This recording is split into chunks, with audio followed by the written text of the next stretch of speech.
tayo ngayon sa sa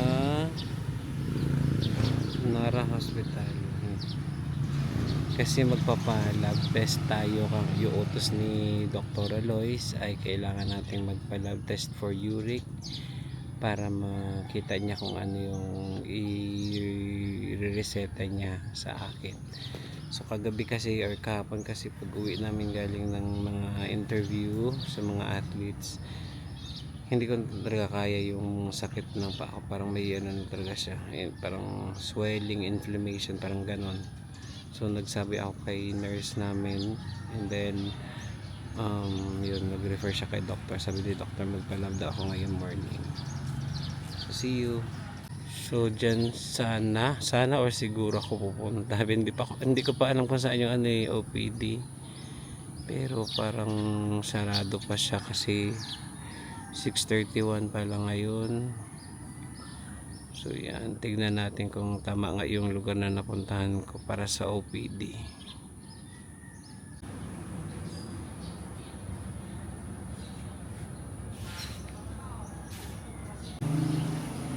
So ayun, nakalabas na tayo. Nakuha na rin ako ng dugo ng doon sa laboratory nila. So ang nangyari ganito, di ba? Sabi ko papasok tayo ng hospital. So may nakita kasi ako isang buntis. Tapos tinanong ko kung may pila. Sabi niya hindi niya rin alam. May bigayan daw kasi ng number. So yun, rin ako, nakipila din ako sa kanya. Buti siya na lang mag-isa. And then mayroong pumunta, mga siguro after 5 minutes.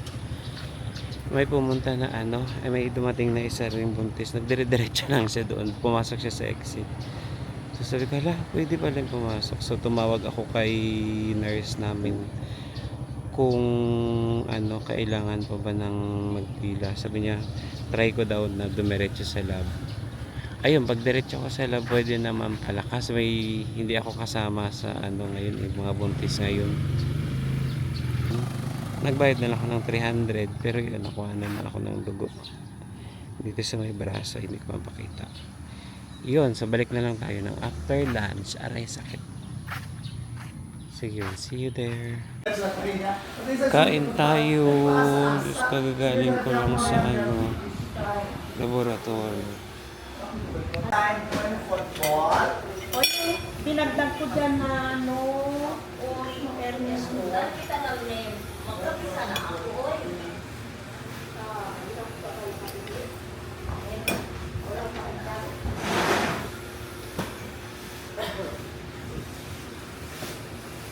Football secondary, De La Cruz,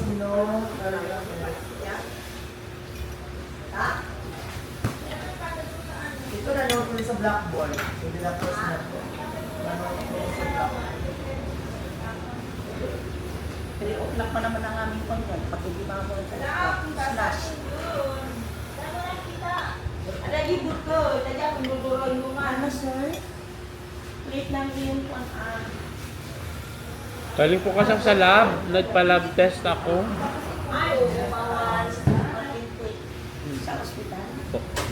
Na SL? Mabilis lang siya, pero kasi may mga buntis daw ngayon, kaya hindi ako na-accommodate agad-agad. Kami noong ang medical. Bas patron, nakapila na kami. Si Juan, si Paul Miguel, mayroon na stroke. Yan ang sulat ko sa blackboard. Yan ang sulat ko sa Sulat mo dyan. sulat ko na.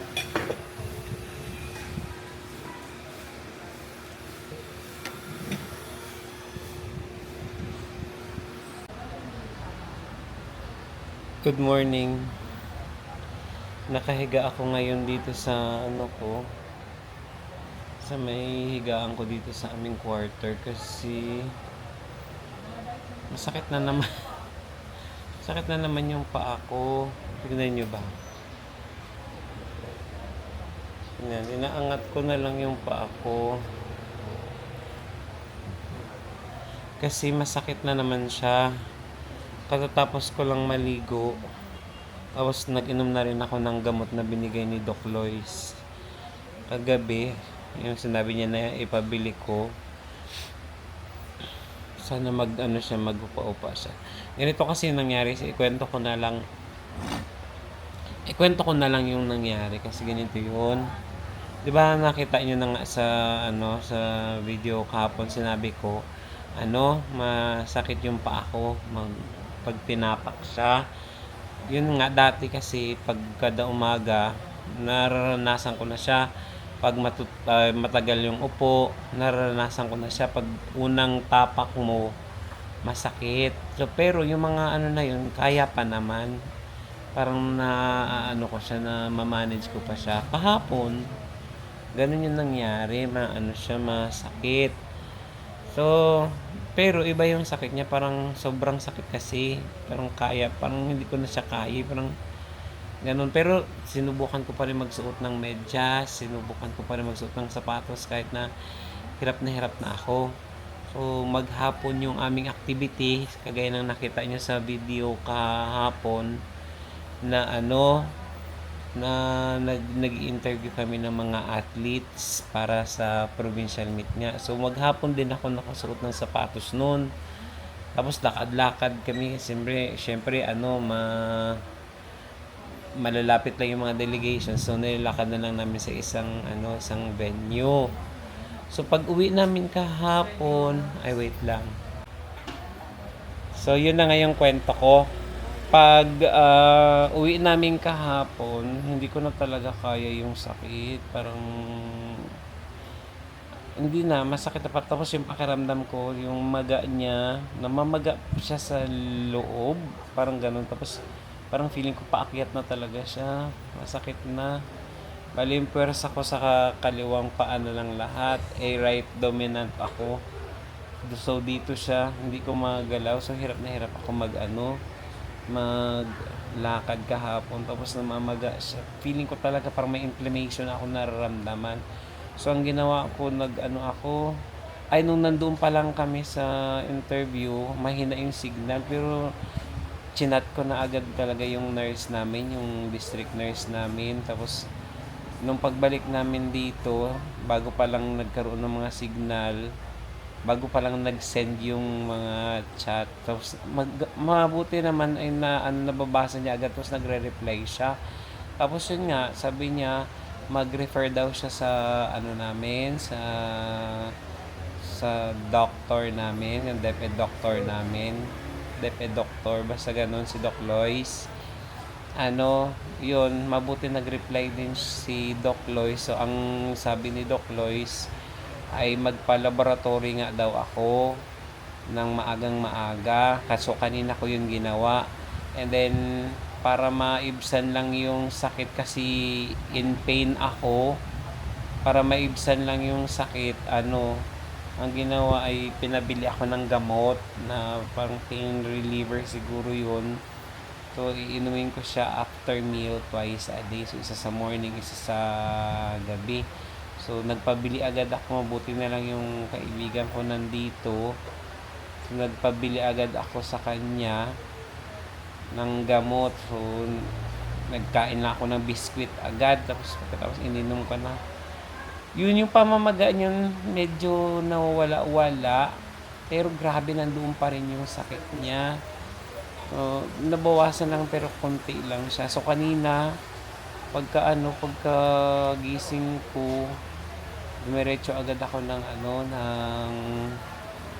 hospital. So yun nga nakita ninyo, 'di ba, nagpunta ako ng hospital. Nagkamali pa ako doon kasi doon ako pumila sa outpatient. So doon kasi sa outpatient nga ang sabi magpunta raw. Tapos, nung nakita ko doon na, kasi yung una nakaupo doon sa labas ng hospital, buntis siya, kasi prenatal pa lang ngayon. Tapos, umupo ako doon sa tabi niya, so dalawa kami nakapila, pero may dumating na isang buntis.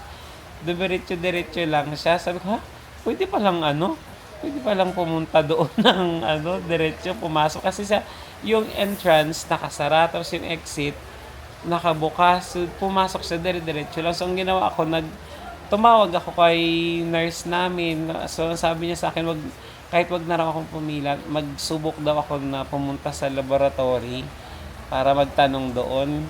So, yun yung ginawa ko. Luckily, pinayagan naman ako. Pero sabi nga doon ng ng medtech ba yun, ano daw, ang araw na daw na ito ay para sa mga buntis.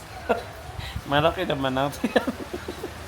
Malaki naman ang tiyan ko. Baka makabuntis. Hindi. So yun. Wala, umuulan na. So yun. Ano na nga yung sasabi ko? Ayun, sasabi niya pag, Sir, para kasi sa mga buntis ngayon, okay lang ba sir na magbayad ka na lang para sa para sa laboratory? So tinanong ko kung magkano. Okay lang naman kasi kaya naman bayaran, hindi naman sobrang libo-libo. So sige po, na po ako, magbayad na lang po ako kasi kailangan ko na po talaga yung malaman yung uric. Tapos yun, pina-fill out ako ng na hiningi yung name, yung age, yung birthday. Tapos ang nakalagay, ang sabi niya kasi, complete name daw, including the middle initial. Yun ang pagkakarinig ko, middle initial. And then, nung binigay ko na, binalik ko na, yung nag-in ko doon, sabi niya, ay sir, dapat ito? Dapat ito middle name. So yun, so madali lang naman, nilagay ko na lang doon. Tapos yun, pinapasok na ako, yung buntis na pumasok doon sa hospital, sinundan ko siya. So pagkalabas niya, sabi niya pag may lumabas na daw doon, pasok na daw agad ako. So yun na, kinuhanan ako ng dugo. And then, sabi pa ng doon, ng medtech doon, sabi niya pa, dapat magpakuha na lang din daw ako ng yung complete fasting para lahat daw makuha. So siguro gawin ko yun pag uwi ko ng sa amin sa Brox. Kasi ngayon talaga yung pinaka-concern ko talaga ay itong ang sakit talaga ng talampakan ko. Hindi ko talaga siya maapak. Hindi ko rin siya basta magalaw. Nagagalaw ko siya pero may sakit. Yung pagsuot mo ng pantalon, pagsuot mo ng ng medyas, basta sakit talaga. Hindi siya biro na sakit. So yun, dahil umulan na at 9:14 pa lang din naman, siguro mamaya ako magpunta ng alas 11. Doon balik ako ng hospital para kunin ko yung yung lab result, tapos ipakita natin kay doc para si doc na yung magbigay sa atin ng reseta ng ng gamot dahil hindi ko na kaya. So sana matapos na ito, Lord. Masakit kasi. So ngayon, mag-interview sana kami ngayon. Actually nandoon yung mga kasamahan ko na sa pag-interviewhan namin. So ako nagpaalam ako talaga kagabi sa leader namin at masalamat naman pumayag siya na na hindi ang sakit na na hindi mo na makagalaw ngayon, makagalaw na makasama kasi nga sa nararamdaman ko. So yun, ngayon kaya na nakahiga tayo dito, inaangat ko na nga lang yung paa ko para para mawala yung sakit niya. Sana madali lang yung result na yun makuha. Tapos ewan ko lang, pagka nag-inom na ba ako ng reseta ng doktor, mawawala na ba ito? Baka hindi pa rin agad. Wrong timing talaga siya. Nandito ko siya sa sa tawag dyan, sa provincial meet nangyari. Sige, tuloy-tuloy lang siguro yung inuman ng gamot. Kasi sobrang sakit talaga niya. Sobrang hindi ako nagbibiro sa sakit niya. Nakita pa pala ako ni Doc Allen, yung OIC chief ng SDOD namin dito sa SDO Palawan. Sabi ko, mayroon tayong kasamahan ba yun dito or hindi? Na hindi na siya, hirap na siya makalakad. Sabay, nag-meeting kami nung sabay sinabi ko na lang, ma'am, ako po yun. Ma'am, ako po yun, ma'am. Yun. Kasi nakita niya na paika-ika na talaga ako, hindi ko na kaya yung pa ako. So yun yung update natin. So mamaya mag-update ulit tayo pag nakuha na natin yung lab result at saka kung ano yung sasabihin ni Doc Lois. Hindi naman ito yung sakit na ma-admit ka. Gamot-gamot lang. So yun, see you again later. Bye-bye. Hi, so makigising ko lang. Nagmamadali ako ngayon kasi 12:07 na. So yun, nagbihis lang ako.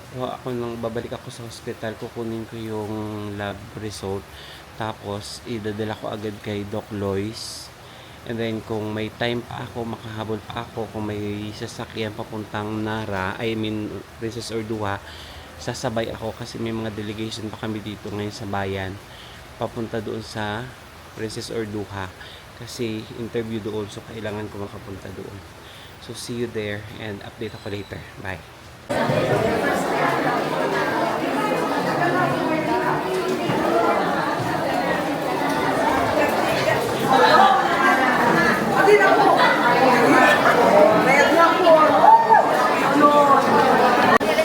Hi! So, nandito ako ngayon sa interview ng aming delegation, ng Brooks Point delegation. And, may mga, siyempre, I bump into someone. So, sino sila? Taran! Hi! Anong team nyo? Basketball, Galing, 5v5. galingan mo ha, Rayna ka pa naman. My God! Oh, sige, tapos na. Anyang ka pa. Hi! Ano masasabi mo? Saan? Ayun! Ano gagawin nyo ba ngayon? Interview. So, ano pakiramdam ng interviewin? 75% kabado. Bakit naman? Tatlong grade 7. Saan mga grade 7 na yan? Dapat ano yan ha? Dapat makasagot yan ha? ng tanong haba. Ito, grade 7. Good luck sa inyo. Bawal kasi ipakita yung bata. Ay, okay. Maliban na lang dito sa mga senior high. Charot. Thank you. God bless. So alright, nakahiga na naman tayo. Sorry naman dyan sa mga background music natin dyan. Mga kung ano mang makikita nyo, mga dyan, sorry na agad. So nandito na ulit ako sa quarter. Kanina, nakita nyo nandoon ako sa delegation ng Brooks Point, yung delegation namin. So doon kami nag-interview at nakita natin doon yung iba nating mga estudyante at yung ating mga friends and mga co-teachers, nakita natin doon. So ngayon, balik naman tayo dito sa ating quarter. So dito sa aking higaan, nakaangat na naman yung aking paa. Ano ko ba mapakita ha? Wait. Ayun. Nakaangat na naman yung paa natin. Okay, kasi nananakit na naman siya. Pero nakainom na ako ng gamot. Ngayon gusto ko sanang pumunta doon sa doktor. Kaso, ay anong oras na? Baka wala na. Hindi na rin siya mag-entertain. 7:27 na. So, yun. So, try natin bukas. Kaso bukas ay maaga rin kami sa another delegation. So, kaya anyways, yung gagawin ko na lang siguro yung gamot na pinabili niya sa akin, yun na lang muna yung iinumin ko hanggat hindi pa ako nakakapagpakita sa kanya. Kasi namamaga na naman ngayon pa ako ngayon. Mahalata talaga yung pamamaga. So, tinataas ko lang baka sakaling mawala yung pananakit niya. Yun, kasi marami rin nagsabi sa akin kanina na syempre lumalaki na rin naman daw ako ulit. Kaya siguro kailangan ko nang mag-diet. Yan. So yun, basically yun po yung araw natin. So mamaya na naman kami, deliberation naman kami, pero baka hindi na ako mag-video doon. Okay, so tapusin na natin yung ating mga kabuang ngayon. Ang ating video ngayon. So, maraming salamat sa panonood ninyo. Sana patuloy kayong manood. Wow! Sana patuloy kayong manood sa mga videos ko at sana mag-grow tayo together. Talaga naman. Okay, please, mag-like naman kayo dyan, mag-subscribe kayo, and pwede naman kayo mag-comment, and kung gusto nyo i-share nyo na lang. And yung promise ko mga shoutout na isa-shoutout, wala pa rin po, pasensya na po. So, sana sa mga susunod ay magawa na po natin. Good night everyone. See you again on our next video. Bye!